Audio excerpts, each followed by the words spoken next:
Hello movie lovers, welcome to Cinexplain BD. অনেকদিন নতুন কোনো ভিডিও আপলোড না করতে পারার জন্য দুঃখিত। আসলে আমার লাস্ট ভিডিও আপলোডের পরে চ্যানেলে পরপর 2টা স্ট্রাইক খেয়ে যায়, তাই একটু ডিপ্রেশনে পড়ে গিয়েছিলাম। এই কারণে একটা ব্রেক নেই। এখন থেকে আবারও রেগুলার ভিডিও আপলোড করবো ইনশাল্লাহ। আপনারা আমার এই চ্যানেলটি সাবস্ক্রাইব করে নতুন ভিডিও বানাতে উৎসাহিত করবেন। আর ডিসক্রিপশন বক্সে আমার ব্যাকআপ চ্যানেলের লিঙ্ক দিয়ে দিব, সেটিও দয়া করে সাবস্ক্রাইব করে নেবেন। সদ্য মুক্তিপ্রাপ্ত হল প্রিন্ট সিনেমাগুলোর এক্সপ্লেন আমি এখন থেকে ওই চ্যানেলে আপলোড করব। আমি আজকে এক্সপ্লেন করব সদ্য মুক্তিপ্রাপ্ত ব্যবসা সফল হিন্দু মাইথোলজির উপর নির্মিত মিরাই সিনেমাটি। চলুন আর দেরি না করে ভিডিওতে একটা লাইক দিয়ে সিনেমার গল্প শুরু করি। মিরাই সিনেমাটি শুরু হয় কালিঙ্গা মহাযুদ্ধের মধ্য দিয়ে। এই মহাযুদ্ধে খুব অল্প সময়ের মধ্যেই সম্রাট অশোকের বিরাট বাহিনীকে হারিয়ে দেয় পশ্চাৎ নামের এক ব্যক্তি। খুবই অল্প সময়ের মধ্যে এই মহাযুদ্ধে জয়লাভ করার তার একমাত্র কারণ হচ্ছে তার কাছে ভয়ঙ্কর এক শক্তি রয়েছে। এই ভয়ঙ্কর শক্তিটি একসাথে এক ব্যক্তির পক্ষে কখনোই নিয়ন্ত্রণ করা সম্ভব নয়। এজন্য এই মহাশক্তিকে 9টি ভাগে ভাগ করে 9টা গ্রন্থের মধ্যে পুরে 9 জন মহাশক্তিশালী যোদ্ধার কাছে ভাগ করে দেওয়া হয়। এর মধ্যে 9 নম্বর গ্রন্থটি দেওয়া হয় ভবিষ্যৎ দেখতে পারে এমন এক যোদ্ধার কাছে। এই 9টি মহাগ্রন্থে কিভাবে মানব জাতিকে ভয়ঙ্কর শত্রুর হাত থেকে রক্ষা করা যাবে সেই নির্দেশনা দেওয়া হয়েছে। সেই 9 জন বীর যোদ্ধা যুগের পর যুগ তার বংশ পরম্পরায় এই গ্রন্থগুলোর দেখভাল করে আসছিল, যেন কোনো অশুভ শক্তির হাতে না পড়ে যায়। যেহেতু গ্রন্থগুলোতে আছে আমৃত্যুর শক্তি, তাই বিভিন্ন শতকে আলেকজান্ডার, চেঙ্গিস খান ও হিটলারের মতো মহাপরাক্রমশালী বিশ্ব নেতারা এই গ্রন্থের সন্ধানে এসেছিলেন, কিন্তু এই আমৃত্যুর সন্ধান পেতে কেউই সফল হয়নি। এই শতকে এই শক্তিটা নেওয়ার জন্য জন্ম হয় এক অসুরের। কাহিনীটা এরপরে চলে আসে 2000 সালে। আম্বিকা আশ্রমের 9 নম্বর ব্লকে আম্বিকাকে ধ্যান করতে দেখা যায়। এই আম্বিকা এখন 9 নম্বর গ্রন্থটার দেখভাল করছে। সে যখন 48 ঘন্টা ধরে ধ্যানে ছিল, তখন আশ্রমের গুরু টেনশনে পড়ে যায়। ওইদিকে আম্বিকা ধ্যানে বসে বিভিন্ন যুদ্ধ ও খুনাখুনির চিত্র দেখে ধ্যান থেকে জেগে উঠে আচারিয়াকে বলে, অসুরটি আসছে, আপনি দ্রুত 8টা গ্রন্থ রক্ষাকারীকে নিমন্ত্রণ পাঠান। আচারিয়া কবুতরের মাধ্যমে সবার কাছে আসার নিমন্ত্রণ পত্র পাঠায়। এরপরে 8 গ্রন্থের রক্ষাকর্তা আসলে আম্বিকা বলে, অসুরটা আসছে, আমাদেরকে আমাদের গ্রন্থগুলো রক্ষা করতে হবে। তখন একজন জানায়, আমি তন্ত্রমন্ত্র বলে গ্রন্থটি লুকিয়ে রেখেছি, সে কখনোই খুঁজে পাবে না। তাছাড়া গ্রন্থ রক্ষা করার জন্য সৈন্যবাহিনী রাখা হয়েছে। ওর দেখা দেখি বাকি সবাইও একই কথাই বলে। তখন একজন বলে উঠে, আচ্ছা, আমরা না হয় গ্রন্থগুলো নিরাপদে রেখেছি, কিন্তু সবচেয়ে মহামূল্যবান গ্রন্থটা আপনার কাছে রয়েছে, সেটা নিয়ন্ত্রণের জন্য আপনি কি করেছেন? আপনি আপনার বই ভালোভাবে নিয়ন্ত্রণ করুন। এই কথা বলে সবাই সেখান থেকে চলে যায়। আচারিয়া তখন আম্বিকাকে বলে, কি করবে এখন তুমি? আম্বিকা কৈলাসের আগস্ট মনির কাছে যেতে চায়, কিন্তু আম্বিকা ছিল প্রেগনেন্ট। তাই আচারিয়া বলে, এই অবস্থায় কিভাবে যাবে? আম্বিকা বলে, আমাকে যে কোনো মূল্যে যেতেই হবে। বরফের পাহাড় বেয়ে কৈলাসের আগস্ট মনের উদ্দেশ্যে রওনা হয় আম্বিকা। একসময় প্রচন্ড ঠান্ডায় জ্ঞান হারিয়ে পড়ে যায়। অজ্ঞান আম্বিকাকে সেখানকার গুরু উদ্ধার করে নির্দিষ্ট স্থানে নিয়ে আসে। আম্বিকা তাকে সব ঘটনা খুলে বলে। সবকিছু শুনে গুরুজি বলে, আমাদের শাস্ত্রেই তো রয়েছে খুব দ্রুতই কলিযুগের মহাযুদ্ধ শুরু হবে, তাই তুমি যেটা বলছো আমি তোমার কথা সম্পূর্ণরূপে বিশ্বাস করছি। আর সামনে আগত অসুরকে মারার জন্য আমাদের মিরাই অস্ত্রের প্রয়োজন। আর শাস্ত্রে তো লেখাই রয়েছে, এজন্য করতে হবে অনেক বড় একটা আত্মত্যাগ, তবেই অসুরকে পরাজিত করা যাবে। আর আম্বিকা যেহেতু সাধারণ কেউ নয়, এই কারণে তার আত্মত্যাগের পরিমাণ হবে আরো অনেক বড়। তখন আম্বিকা জানায়, আমি যে কোনো আত্মত্যাগের জন্যই প্রস্তুতি রয়েছে। তখন গুরুজি জানায়, তুমি এই প্রেগনেন্ট অবস্থায় যেহেতু আমার কাছে এসেছো, তাহলে তুমি সাধারণ কেউ নয়, আর তোমার আত্মত্যাগের পরিমাণটাও হবে অনেক বড়। তোমাকে তোমার অনাগত বাচ্চাকে ত্যাগ করতে হবে। অনেক ভেবেচিন্তে আম্বিকা এই প্রস্তাবে রাজি হয়ে যায়। এর মধ্যেই বাচ্চাটির জন্ম হলে আম্বিকা তার সদ্য ভূমিষ্ঠ বাচ্চাকে একটা স্থানে রেখে সে জায়গা ত্যাগ করে চলে যায়। এরপর আস্তে আস্তে কেটে যায় 24টি বছর। আম্বিকা আশ্রমের 3য় ব্লকে ভিভা নামের এক মেয়ে ধ্যান করতে থাকলে আচারিয়া এসে বলে, মহাতান্ত্রিক ধ্বংসলীলা চালিয়ে অলরেডি 6টা মহাগ্রন্থ তার নিজের দখলে নিয়ে নিয়েছে। সবগুলো গ্রন্থের দখল যদি সে নিয়ে নেয় তাহলে সে ঈশ্বরের মতো শক্তিশালী হয়ে যাবে। তাকে 9ম গ্রন্থের দখল নিতে হলে প্রথমে বাকি 8টা গ্রন্থের সম্পূর্ণ দখল করে নিতে হবে। ভিভা তখন সেই অসুরের নাম জিজ্ঞেস করলে তান্ত্রিক জানায় ওর নাম মহাবীর লিমা। ভিভা বলে তাকে আটকানোর উপায় কি? তান্ত্রিক তখন জানায় এর উপায় গত 24 বছর আগেই নির্ধারিত হয়ে গিয়েছে। অম্বিকা আমাকে বলেছে তার ছেলের বয়স যখন 24 বছর হবে তাকে যেন আশ্রমে নিয়ে আসি, সেই হবে নবম ও সবচেয়ে শক্তিশালী গ্রন্থের রক্ষাকারী। আমাদের হাতে মাত্র 3 সপ্তাহ সময় রয়েছে, তার আগেই অম্বিকার ছেলেকে যে কোনো মূল্যে খুঁজে আশ্রমে নিয়ে আসতে হবে। ভিভা অম্বিকার ছেলে ভেদার খোঁজে বের হয়ে পড়ে। ভিভার রয়েছে মানুষের মাইন্ড রিড করার এক অসাধারণ ক্ষমতা। সে কাশিতে এসে এক পুলিশের মাথার মধ্যে ঢুকে দেয় যে ভেদাকে খুঁজে বের করতে হবে। ভিভা সেখানকার গুরুর মাইন্ড পড়তে চাইলে গুরু জানায় আমার মাইন্ড তোমার পড়ার কোনো প্রয়োজন নেই, কেননা ভেদা আমার কাছে বড় হয়েছে। ভেদা উত্তরে ছুটতে থাকা একটা তারা দেখে বলে আমাকে উত্তরে যেতে হবে, এই বলে সে কলকাতায় চলে আসে। ভিভা খুঁজতে খুঁজতে ভেদার এক বন্ধুকে খুঁজে পায়। বন্ধুটি জানায় একদিন এক তারা দেখে ভেদা বলে তাকে দক্ষিণে যেতে হবে, এই বলে সে হায়দ্রাবাদের দিকে চলে যায়। হায়দ্রাবাদের লোকাল এক গ্যাংয়ের সাথে গ্যাঞ্জাম হয় ভেদার। এরপরে সেই বিল্ডিংয়ে আগুন ধরে যায়। পুলিশ এসে সবাইকে গ্রেপ্তার করে নিয়ে যায়। ভিভা সেখানে এসে ভেদার কথা একজনকে জিজ্ঞেস করলে লোকটি বলে ভেদাকে পুলিশ ধরে নিয়ে গিয়েছে। ভিভা থানায় এসে দেবা সহ বাকি সবাইকে ছেড়ে দেওয়ার জন্য পুলিশকে অনুরোধ করে। পুলিশ প্রথমে কিছুতেই রাজি হয় না, তবে ভিভার কাছ থেকে বিস্তারিত শোনার পরে পুলিশ ভেদা সহ বাকি সবাইকে ছেড়ে দেয়। এরপরে ভিভা দেবার সামনে এসে তার মাইন্ড রিড করতে চায়, কিন্তু কিছুই খুঁজে পায় না। থানা থেকে মুক্ত করে দেওয়ার জন্য ভেদা ভিভাকে ধন্যবাদ জানায়। ভিভা তখন বলে আমি তোমাকে খুঁজতে খুঁজতে সেই কাশী থেকে হায়দ্রাবাদ পর্যন্ত চলে এসেছি। তোমার সামনে এখন অনেক বড় দায়িত্ব। 9টা মহাগ্রন্থের নবম গ্রন্থটির রক্ষার দায়িত্ব এখন তোমার কাঁধে। তোমাকে কাশীতে ফিরে যেতে হবে। তুমি সাধারণ কোনো মানুষ নয়, তুমি একজন মহাযোদ্ধার উত্তরসূরি। ভিভার এসব কথা শুনে কিছু না বুঝতে পেরে ভেদা ও তার বন্ধু হেসেই উড়িয়ে দেয়। ভিভা তখন ভেদার শক্তি পরীক্ষা করতে চায়। এই উদ্দেশ্যে ভিভা একটা লোহার দণ্ড ভেদার উদ্দেশ্যে ছুঁড়ে মারে।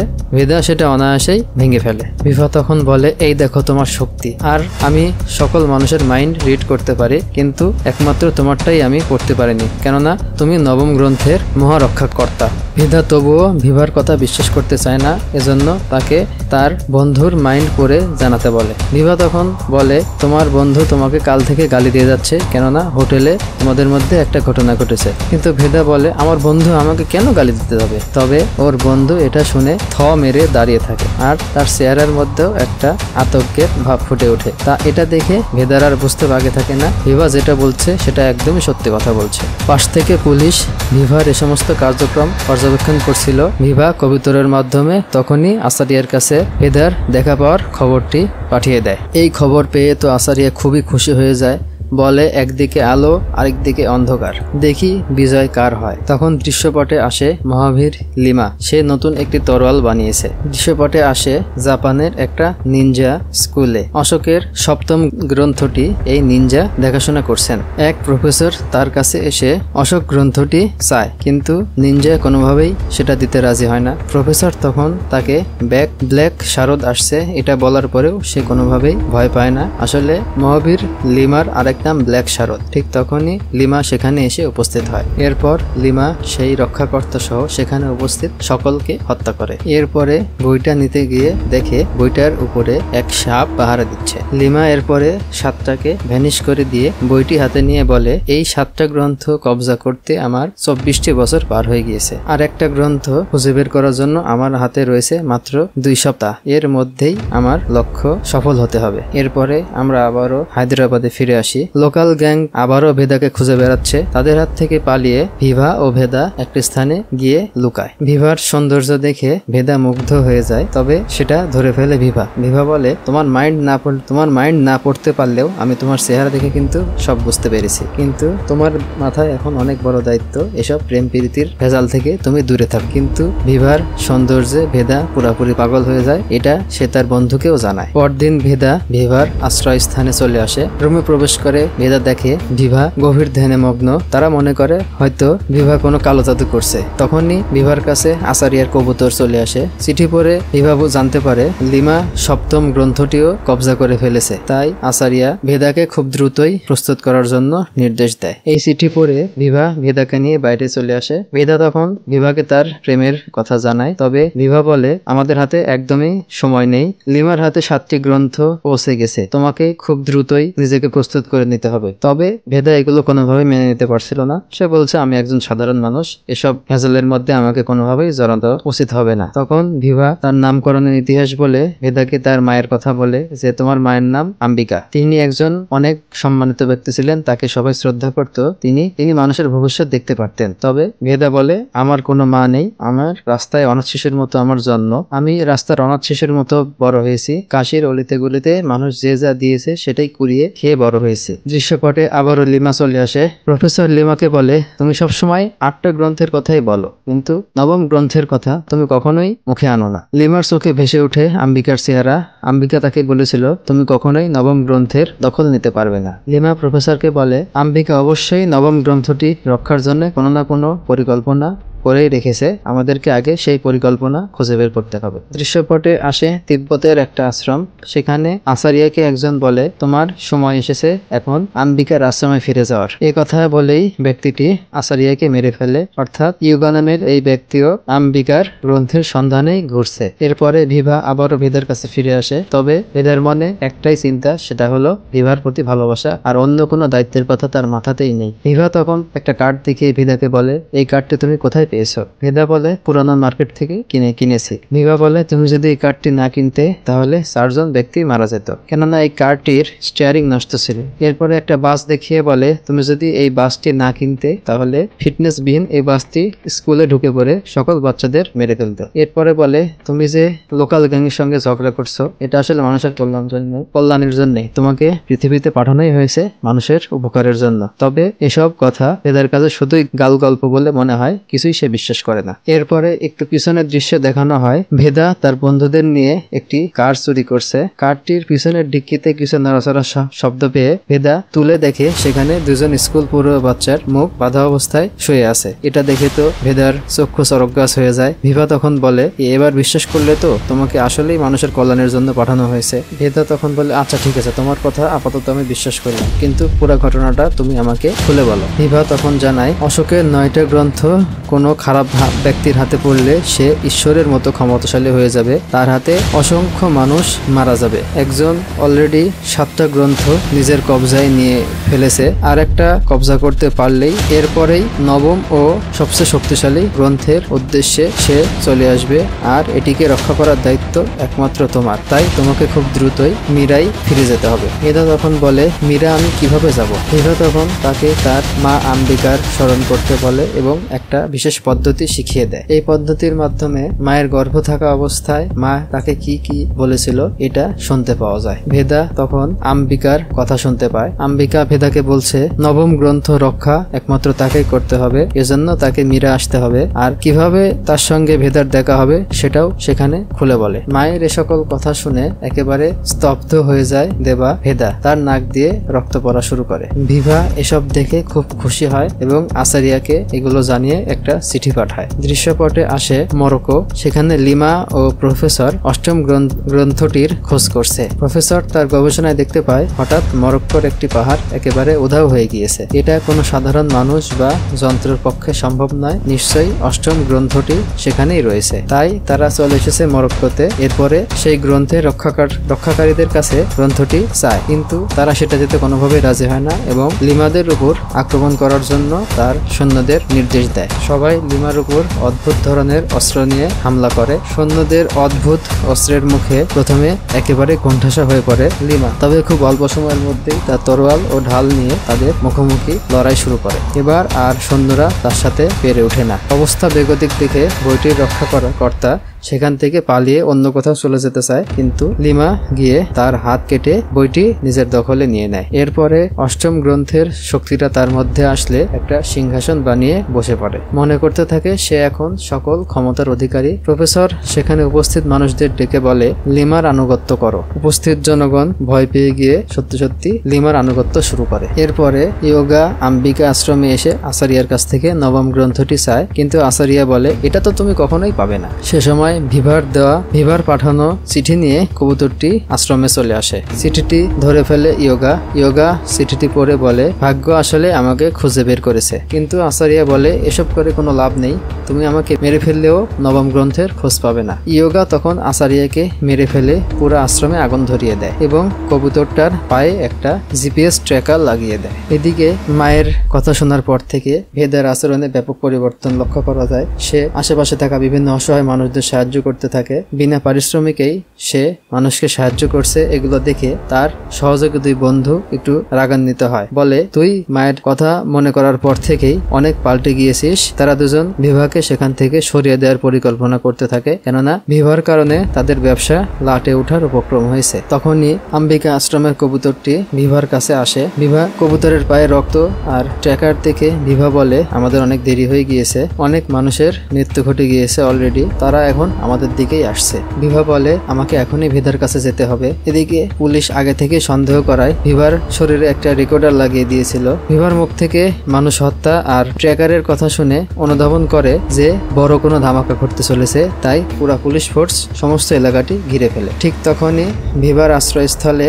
এসে উপস্থিত হয় ইয়োগা। সে ঢুকেই হোটেলের ম্যানেজারকে হত্যা করে। সিসিটিভি ক্যামেরায় সেটি আবার দেখে ফেলে পুলিশ। কৌশলে ভেদার বন্ধুটিকে নিয়ে হোটেল থেকে বেরিয়ে পড়ে ভিভা। পুলিশ তখন ভিভাকে না ধরে ইয়োগাকেই গ্রেপ্তার করার সিদ্ধান্ত নেয় এবং ইয়োগাকে ঘিরে ধরে, কিন্তু ইয়োগা কিছুক্ষণের মধ্যেই সেখানে থাকা সকল পুলিশকে মেরে ফেলে। কনস্টেবলদের হত্যা করে এসআই এর কাছে যাওয়ার পর এসআই বলে, ভিভা কোথায় গেছে আমি জানি, আর আমি তোমাকে তার কাছে নিয়ে যেতে পারবো। ভিভা তখন ভেদার কাছে এসে তাকে জড়িয়ে ধরে কান্না করতে করতে বলে, আমাকে আশ্রয় দেয়া সকলকে তারা মেরে ফেলেছে, তারা এখন খুঁজতে খুঁজতে আমার কাছে আসছে। এদিকে পুলিশের দেখানো পথ ধরে ইয়োগা সেখানে এসে উপস্থিত হয়। ভিভা তখন সামনের দিকে এগোলে তার সামনে ঢাল হিসেবে দাঁড়ায় ভেদা। ইয়োগাকে বলে, তাকে মারতে হলে আগে আমার সঙ্গে লড়াই করো। ইয়োগার হাতে প্রচন্ড মার খায় ভেদা। তখন ভিভা নিজের হাতে একটা ছুরি নিয়ে বলে, ওকে ছেড়ে দাও, নয়তো আমি আমার নিজের প্রাণ নিয়ে নিব, আর আমি যদি মারা যাই তাহলে 9 নম্বর গ্রন্থটির সন্ধান তোমরা কোনো কালেই পাবে না, কেননা গ্রন্থটির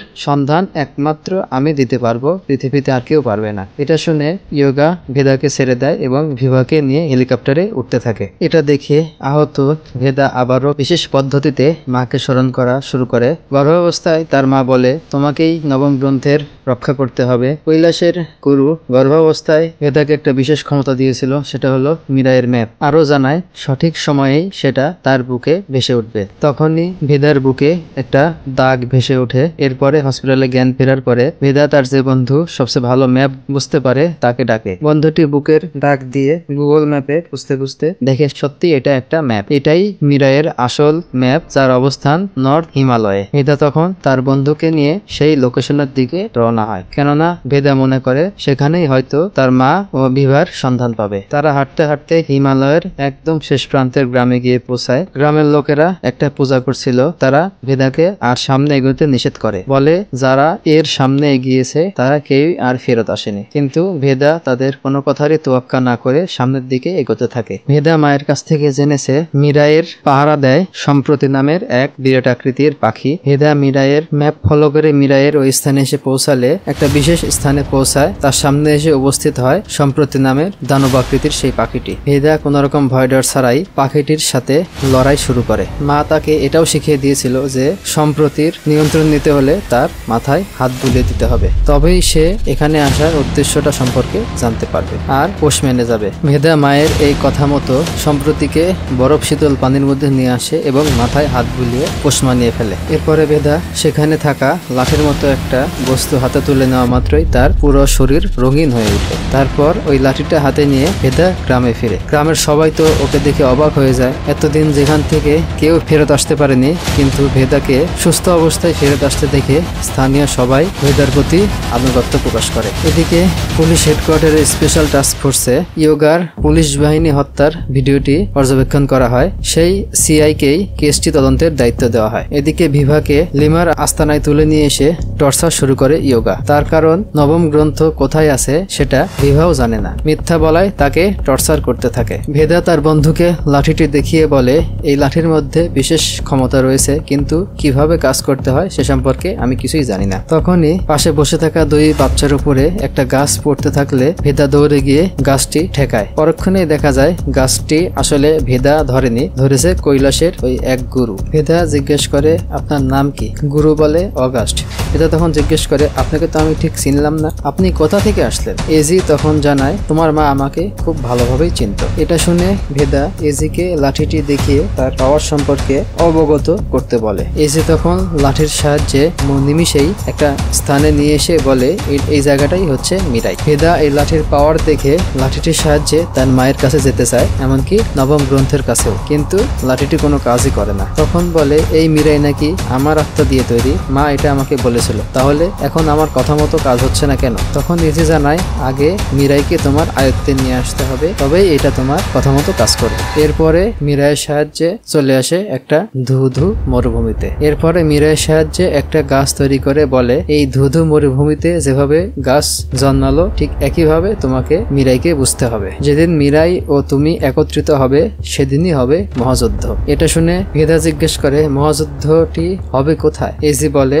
সিদ্ধাস্তিরে। ভেদা সেখানে যেতে চাইলে এজি তাকে নিয়ে আসে নর্থ হিমালয়ের তার এক বন্ধুর কাছে। এই বলে এজি ভেদাকে তন্ত্রমণির দিকে নিয়ে চলে। ভেদা বলে, অনেকদিন ধরেই আমার বুকের বা পাশে চিনচিন ব্যথা করত, আমি কিছুতে বুঝতে পারছিলাম না, তবে আজ বুঝলাম আমার মা সর্বক্ষণ আমার সঙ্গেই ছিল, সবসময় আমাকে দেখে রাখতো। ভেদা জিজ্ঞেস করে, তন্ত্রমণি গেলে কি আমি আমার মায়ের সাক্ষাৎ পাবো? এজি বলে, বলতে পারছি না। ভেদা বলে, নবম গ্রন্থের দেখা তো পাবো? এজি বলে, তুমি সেখানে গেলেই সব বুঝতে পারবে। এরপরে নবম গ্রন্থটি আসলে কি সে সম্পর্কে এজি ভেদাকে বিস্তারিত বোঝাতে থাকে। এজি বলে, নবম গ্রন্থটি মারাত্মক রকমের শক্তিশালী, ভালো মানুষরা কখনোই এটার নিয়ন্ত্রণ নিতে চায় না, কিন্তু এটা আবার খারাপ মানুষদের হাতেও কখনোই পড়া যাবে না, তাহলে পুরা পৃথিবী উল্টাপাল্টা হয়ে যাবে। নবম গ্রন্থটা হচ্ছে অমরত্ব। এদিকে লিমা 8 বই নিয়ে তন্ত্রমন্ত্র শুরু করলে ইয়োগা ভিভাকে সেখানে নিয়ে আসে। ভিভা লিমাকে বলে, তুমি তো ঈশ্বরের মতো শক্তিশালী হতে চাও, তাই না? কিন্তু একজন ঈশ্বর তো সবসময় সকল মানুষের ভালো চায়, আর এদিকে তুমি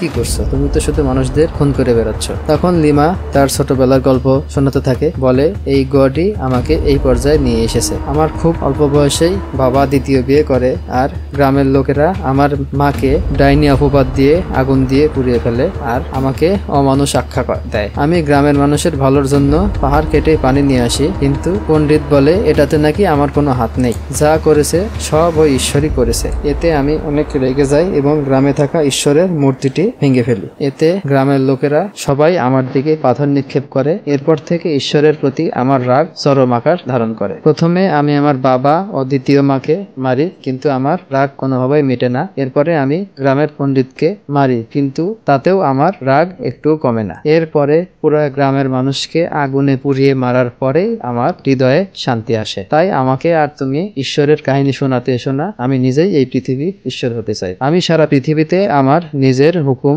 জারি করব, এজন্য আমার এখন শুধুমাত্র প্রয়োজন নবম গ্রন্থটি। এই নবম গ্রন্থের কথা বলেই লিমার মনে পড়ে যায় আম্বিকার কথা। আম্বিকা বলেছিল, তুমি কখনোই নবম গ্রন্থের সন্তান পাবে না। নবম গ্রন্থটা নেওয়ার আগেই তার সামনে এসে দাঁড়াবে এক মহাযোদ্ধা। লিমা তখন ইয়োগাকে নির্দেশ করে ভেদাকে ধরে নিয়ে আসার জন্য। ভেদা এক মন্দিরে মিরাইয়ের পূজা করতে চেয়েছিল, কিন্তু পণ্ডিত বলে, লাঠির আবার কিসের পূজা? এখানে কোনো পূজা হবে না। ভেদা হতাশ মনে বসলে এক ছোট বাচ্চা বলে, মন্দিরের পিছনে একটা প্রাঙ্গণ রয়েছে, যেখানে তুমি এক মনে ধ্যান করলে তোমার মনের ইচ্ছা অবশ্যই পূর্ণ হবে। ভেদা তখন তার বন্ধুকে নিয়ে সেই জায়গায় যায়। ঠিক তখনই ইয়োগা তার সৈন্যবাহিনী নিয়ে সেই স্থানে উপস্থিত হয়। ইয়োগা ভিভার হাত কেটে দিয়ে বলে, নবম গ্রন্থটি কোথায়? ভেদা তখন অনেক রেগে যায়, মিরাই যন্ত্র নিয়ে লড়াই করে ইয়োগার সৈন্যদের সাথে। এবার ভেদা খুব শক্তির সাথে লড়াই করতে থাকে। ইয়োগার বাহিনী তার সাথে একদমই পেরে ওঠে না। ইয়োগা তখন তরঙ্গ যন্ত্র ব্যবহার করে। তরঙ্গ তরঙ্গযন্ত্রের শব্দের কারণে ভেদা একদমই দুর্বল হয়ে যায়। এই সুযোগে ইয়োগা ভেদাকে মেরে একদম কাবু করে ফেলে। মিরাই যন্ত্রটা তার হাত থেকে পড়ে যায়। দৃশ্যপটে আসে এজি ছোট বাচ্চাটিকে জিজ্ঞেস করে তোমার নাম কি? বাচ্চাটি উত্তর দেয় আম্বিকা। তখন দেখা যায় মিরাই যন্ত্রটি একা একাই আবার ভেদার হাতে ফেরত চলে আসে। ভেদার তখন মনে পড়ে এজির কথা। এজি বলেছিল মিরাই যেদিন তোমার মনের কথা বুঝতে পারবে সেদিন একা একাই তোমার হয়ে যাবে আর তোমরা দুজনে হয়ে উঠবে একে অপরের পরিপূরক। তখন তুমি আর সাধারণ ভেদা থাকবে না, তুমি হয়ে উঠবে একজন মহাযোদ্ধা। মিরাইটা হাতে নিয়ে ভেদা বলে আমার মা সবসময় যেটা চেয়েছে আমি এখন সেটাই চাই। এই বলে মিরাই নিয়ে ভেদা তার তাণ্ডব লীলা শুরু করে। মিরাই অনেক লম্বা একটা অস্ত্রে পরিণত হয়। তার সামনে ইয়োগার বাহিনী একদমই টিকতে পারে না। ইয়োগা তখন তরঙ্গ যন্ত্র ব্যবহার করলে মিরাই ঢাল হয়ে দাঁড়ায় এবং তরঙ্গ যন্ত্রটাই ভেঙে ফেলে। ভেদার সামনে এবার ইয়োগা একদমই টিকতে পারে না, ইয়োগাকে মেরে ফেলে ভেদা। এদিকে হাত কেটে দেওয়ায় অনেক রক্তক্ষরণের কারণে ভিভা একদম অজ্ঞান হয়ে পড়ে যায়। ভেদা তখন সেখানে এসে হাতে মিরাই যন্ত্রটি ঠেকালে সঙ্গে সঙ্গে হাত ভালো হয়ে যায় মিরা এবং ভিভা সুস্থ হয়ে ওঠে। ভেদা এবার ভিভাকে প্রশ্ন করে নবম গ্রন্থটি কোথায় পাবো? ভিভা উত্তর দেয় এটা তো তুমি জানো, আমি সে ব্যাপারে কিছু বলতে পারবো না। সে সময় ভেদার মনে পড়ে যায় তার মায়ের কথা। মা তাকে বলেছিল তাদের আবারও দেখা হবে তন্ত্রমনে। জায়গাটার নাম অনুসন্ধান করে ভেদা জানতে পারে এটা কামরূপের একটা স্থান, এটি সমুদ্রের মাঝখানে অবস্থিত। এদিকে ভেদার আরেক বন্ধুকে সাহায্য নিয়ে ভেদাদের বর্তমান লোকেশন ট্র্যাক করে আসে পুলিশ। তবে এর মধ্যে অলরেডি ভেদা ওই স্থানটি ত্যাগ করেছে। অল্প কিছুক্ষণের মধ্যে সেই স্থানে এসে উপস্থিত হয় লিমা। তবে ঘটনাস্থলের অবস্থা দেখে সে তো কোনোভাবেই বিশ্বাস করতে পারছিল না, কেননা যোদ্ধা ইয়োগা আর তার ট্রেন্ড বাহিনীকে কোনো সাধারণ মানুষের পক্ষে হত্যা করা সম্ভব নয়। তাই এই বিষয়টা অনেক সিরিয়াসলি নেয় লিমা। পাশে পড়ে থাকা এক প্রত্যক্ষদর্শীকে মারতে থাকলে সে জানায় ভেদারা চলে যাওয়ার সময় কামরূপ নামের এক স্থানের কথা বলেছিল। এটা শুনে লিমা বুঝতে পারে ভেদারা কোথায় গিয়েছে। এদিকে ভেদা বিভাকে সঙ্গে নিয়ে কামরূপে চলে আসে। সেখানে এসে এক তান্ত্রিকের সঙ্গে দেখা করে তন্ত্রমণির কথা জিজ্ঞেস করলে তান্ত্রিক একজনের সঙ্গে দেখা করতে বলে। সেদিন আবার তান্ত্রিকদের একটা কর্মসূচি চলছিল। সেখানকার তান্ত্রিকদের সঙ্গে দেখা করতে গিয়ে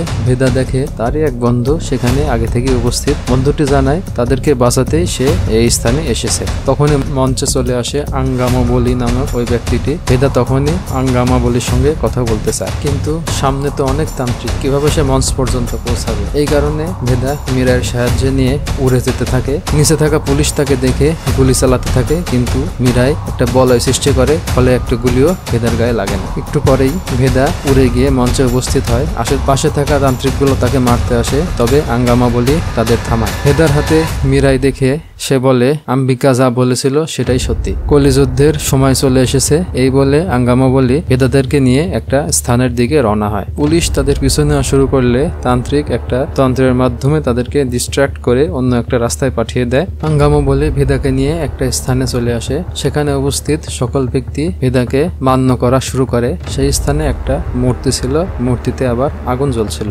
মূর্তিটি দেখিয়ে ভেদা জিজ্ঞেস করে এটা কার মূর্তি? আঙ্গামাবলি বলে এটা তোমার মা আম্বিকার মূর্তি। শুনে তো অবাক হয় ভেদা। আঙ্গামাবলি তখন ভেদাকে বিস্তারিত ঘটনা বলে শোনাতে থাকে। এমনটা হয়েছে এক অনাথের জন্য। আঙ্গামাবলি একদিন এক গ্রামে গিয়ে দেখে পুরো গ্রাম আগুনে জ্বলছে। সেই গ্রামের কেউ আর বেঁচে নেই। তখনই তার চোখ গিয়ে পড়ে একটা অনাথ ছেলের দিকে। সেই অনাথটা আর কেউ ছিল না, সে ছিল লিমা। তখন আঙ্গামাবলি তাকে নিয়ে তার আশ্রমে চলে আসে। লামাকেও সে তার নিজের ছেলের মতোই আদর যত্ন দিয়ে লালন পালন করা শুরু করে। একদিন আঙ্গামাবলি খেয়াল করে লিমারও তন্ত্রমন্ত্রের প্রতি খুবই আগ্রহ, তাই সে লিমাকে তন্ত্রমন্ত্র শেখানো শুরু করে। সমস্ত ছাত্রদের মধ্যে তন্ত্রমন্ত্রে লিমাই সবচেয়ে ভালো ফলাফল করে। তাই আঙ্গামাবলি সিদ্ধান্ত নেয় বংশ পরম্পরায় তার কাছে থাকা গ্রন্থটি সে লিমার হাতে হস্তান্তর করবে। কিন্তু আস্তে আস্তে লিমার আসল চরিত্রটা প্রকাশ পেতে শুরু করে। সে ভালো তন্ত্রমন্ত্রের পাশাপাশি কালো জাদুরও চর্চা করা শুরু করে, যেটা দেখে আঙ্গামাবলি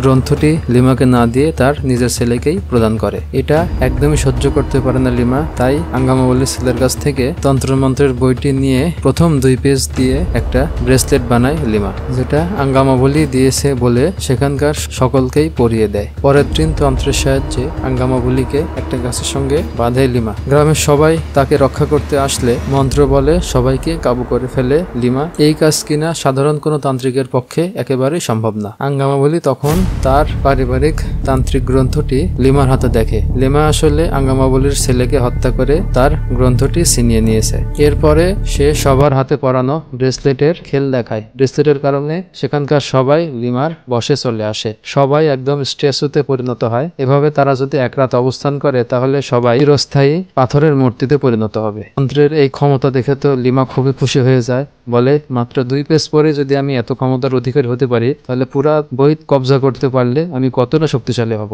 ঠিক তখনই সেখানে চলে আসে আম্বিকা। আম্বিকাকে দেখে আঙ্গামা বলে, তুমি কেন এখানে এসেছো? তোমার ঘাড়ে তো অনেক বড় দায়িত্ব, তোমাকেই নবম অশোক গ্রন্থটি রক্ষা করতে হবে। আর এভাবেই লিমা প্রথম 9টি গ্রন্থের কথা জানতে পারে। আম্বিকা তখন এসে একজনের হাত থেকে ব্রেসলেট নিয়ে পাথরের উপর বসে উল্টা মন্ত্র পড়া শুরু করে। এর ফলে আস্তে আস্তে আম্বিকার দেহ আগুনে জ্বলা শুরু করে, আর উল্টো তন্ত্রের প্রভাবে পাথর হয়ে থাকা সকল মানুষগুলো আস্তে আস্তে ভালো হয়ে যাওয়া শুরু করে। এটা দেখে লিমার মাথা গরম হয়ে যায়। সে একের পর এক তন্ত্র ছুটতে থাকে আম্বিকার দিকে, কিন্তু এতে তেমন খুব বেশি কাজ হয় না। উল্টো লিমা আম্বিকার কাছে পরাস্ত হয়। আম্বিকার কাছে হারার পর লিমা বলে, এখন আমার শক্তি কম, তাই আমি তোমার সঙ্গে পারলাম না, কিন্তু এরপরে 9টি গ্রন্থ কবজা করে আমি যখন ফিরে আসবো তখন আমি হব সবার চেয়ে শক্তিশালী। আগুনে জ্বলন্ত অবস্থায় আম্বিকা জানায়, তুমি কখনোই নবম গ্রন্থের দখল নিতে পারবে না, তার সামনে ঢাল হয়ে থাকবে এক বীর যোদ্ধা। এর মধ্যে সবার উপর করা কালো জাদুর প্রভাব আস্তে আস্তে কেটে যায়, সবাই মূর্তি থেকে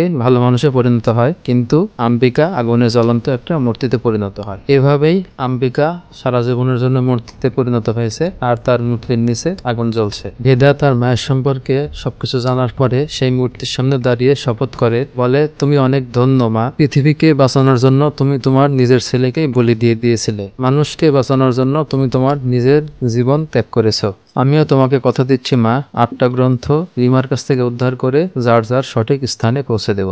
গামাবলী আম্বিকার সম্পর্কে বলার পরে জানায়, নবম গ্রন্থটা যে আসলে কোথায় রয়েছে সেটা আমিও জানি না। ভেদা তখন বলে, মা তো আসলে তার নিজের সম্পর্কে জানানোর জন্য আমাকে এখানে ডাকেননি। আমার যেটা ধারণা নবম গ্রন্থটি অবশ্যই এখানেই কোনো স্থানে রয়েছে। এ সময় আকাশে একটা তারা ছুটতে শুরু করে। এটা দেখে ভেদা সেই তারার পিছু নেয়। তারার পিছন নিয়ে চলতে চলতে ভেদা একটা মন্দিরে এসে উপস্থিত হয়। সে একটা লাঠিতে আগুন জ্বালিয়ে মন্দিরের ভিতরে এদিক ওদিক দেখতে থাকে। মন্দিরের ভিতরে সে একটা মূর্তি দেখতে পায়। ভেদা বলে, আমি তো কখনো মায়ের মতো হতে পারবো না, তবে মায়ের দেখানো পথেই চলতে চাই। তখনই মূর্তির কাছ থেকে একটা পাতা উড়ে গিয়ে একটা পোর্টালের সৃষ্টি হয়। পোর্টালের ভিতরে প্রবেশ করার পর ভেদা নবম গ্রন্থটি দেখতে পায়। এরপরে গ্রন্থটিতে হাত দিলে ভেদা তার মাকে অনুভব করে। ভেদা নবম গ্রন্থটি নিয়ে আঙ্গামাবলীর কাছে ফিরে আসে। আঙ্গামাবলী জানায়, লিমা অলরেডি তার কালো জাদু ব্যবহার করে পৃথিবীতে অসংখ্য মানুষকে হত্যা করেছে। সে যদি এই নবম গ্রন্থটি কবজা করে ফেলে তাহলে কালিঙ্গার যুদ্ধের চেয়েও অনেক বেশি মানুষ মারা যাবে। ভেদা জানায়, আমি আমার জীবন দিয়ে হলেও নবম গ্রন্থটি রক্ষা করব। এদিকে লিমাকে দেখা যায় 8টি গ্রন্থের সাহায্যে একটি তন্ত্র মন্ত্র করে সেই ব্রেসলেট গুলো আবার তৈরি করেছে। এরপরে একটা মেলায় উপস্থিত সকল মানুষকে সেই ব্রেসলেট গুলো পরিয়ে ফেলে। এর মধ্যে পুলিশের কাছে ভেদার বর্তমান লোকেশনের খবর চলে আসে। পুলিশ এসে ভেদাকে গ্রেপ্তার করে। ভেদার কাছ থেকে মিরাই যন্ত্রটি তারা কেড়ে নেয়। এরপরে তারা ট্রেনে যাত্রা শুরু করে। এ সময় রেল লাইনের ধারে লিমাকেও দেখা যায়। লিমা তখন দাঁড়িয়ে ভয়ঙ্কর কিছু করার পরিকল্পনা করছিল। এই বলে একটা পোর্টাল খুলে কুম্ভ মেলায় উপস্থিত সকলের উপরে কালো জাদু দেয়। হাতে ব্রেসলেট থাকার কারণে সবাই স্ট্যাচুতে পরিণত হয়। এরপরে কয়েকজন ভেদাকে মারার জন্য সেই ট্রেনে আসে। এটা দেখে পুলিশরা ভেদার হাত করা খুলে দেয়। ভেদা তখন সবার সাথে লড়াই করা শুরু করে। এদের মধ্যে একজন বলে, এই ট্রেনে থাকা সবাই মারা যাবে, কেননা এই ট্রেনে কোনো চালক নেই। ভেদা তখন দৌড়ে ইঞ্জিন রুমে গিয়ে দেখে আসলেই তো চালকের স্থান একদম ফাঁকা, কেউ নেই। তাই সে নিজেই ট্রেনটা থামানোর চেষ্টা করে, কিন্তু সে কোনোভাবে পেরে উঠছিল না। আর তার কাছে তো মিরাই যন্ত্রটিও নেই। তখন পুলিশ এগিয়ে এসে ভেদার হাতে মিরাই যন্ত্রটি দেয়। মিরাই দিয়ে ভেদা ট্রেনটি থামানোর চেষ্টা করে। হঠাৎ সে সামনে খেয়াল করে দেখে তারা যে ব্রিজের উপর দিয়ে যাচ্ছে সেই ব্রিজটি অর্ধেক ভাঙা। অনেক কষ্টে একদম ব্রিজ থেকে পড়ে যাওয়ার পূর্ব মুহূর্তে ভেদা ট্রেনটি থামাতে সক্ষম হয়। ঠিক তখনই তার সামনে এসে উপস্থিত হয় লিমা। দুজন দুই অস্ত্র নিয়ে একে অপরের মুখোমুখি লড়াইয়ে সম্মুখীন হয়। লড়াই করতে করতে দুজনের হাতে 2 যন্ত্র উল্টাপাল্টা হয়ে যায়। ভেদার হাতে চলে আসে লামার তরোয়াল, আর লামার হাতে যায় ভেদার মিরাই। ভেদা তখন বলে, মিরাই খারাপ কোনো মানুষের হাতে কাজ করে না। দুজন মারামারি করতে করতে একসময় লিমা ভেদাকে মিরাই সহ ব্রিজ থেকে ধাক্কা মেরে নিচে ফেলে দেয়। ভেদা মাটিতে পড়ে যাবে। ঠিক আগ মুহূর্তে সম্প্রতি পাখিটি এসে ভেদাকে রক্ষা করে এবং তাকে একটা স্থানে নিয়ে যায়। মিরাই যন্ত্রটি তার হাতে চলে আসে, কিন্তু ঠিক তখনই ভিভার হাত থেকে নবম গ্রন্থটি ছিনিয়ে নেয় লিমা এবং 9টা গ্রন্থ একত্রে করে তন্ত্র পড়া শুরু করে দেয়। মিরাই দিয়ে তাকে থামানোর চেষ্টা করে ভিদা, কিন্তু তখন আর তার উপরে মিরাইয়ের কোনো ক্ষমতায় কাজ করছিল না। 9টা গ্রন্থের তন্ত্রমন্ত্র একসময় তার নিজের শরীরে ঢুকিয়ে নেয় লিমা এবং প্রচন্ড রকমের শক্তিশালী আকার ধারণ করে। লিমার সঙ্গে এবার লড়াইয়ে কোনোভাবেই পেরে উঠছিল না ভেদা, সে একদম কাবু হয়ে যায়। ঠিক তখনই তার মনে পড়ে আঙ্গামাবলীর কথা। আঙ্গামাবলী তাকে বলেছিল লিমাকে থামানোর একটা মাত্র রাস্তা রয়েছে। লিমা প্রথমবার একটা কালো জাদু ব্যবহার করে একটা ব্রেসলেট তৈরি করেছিল।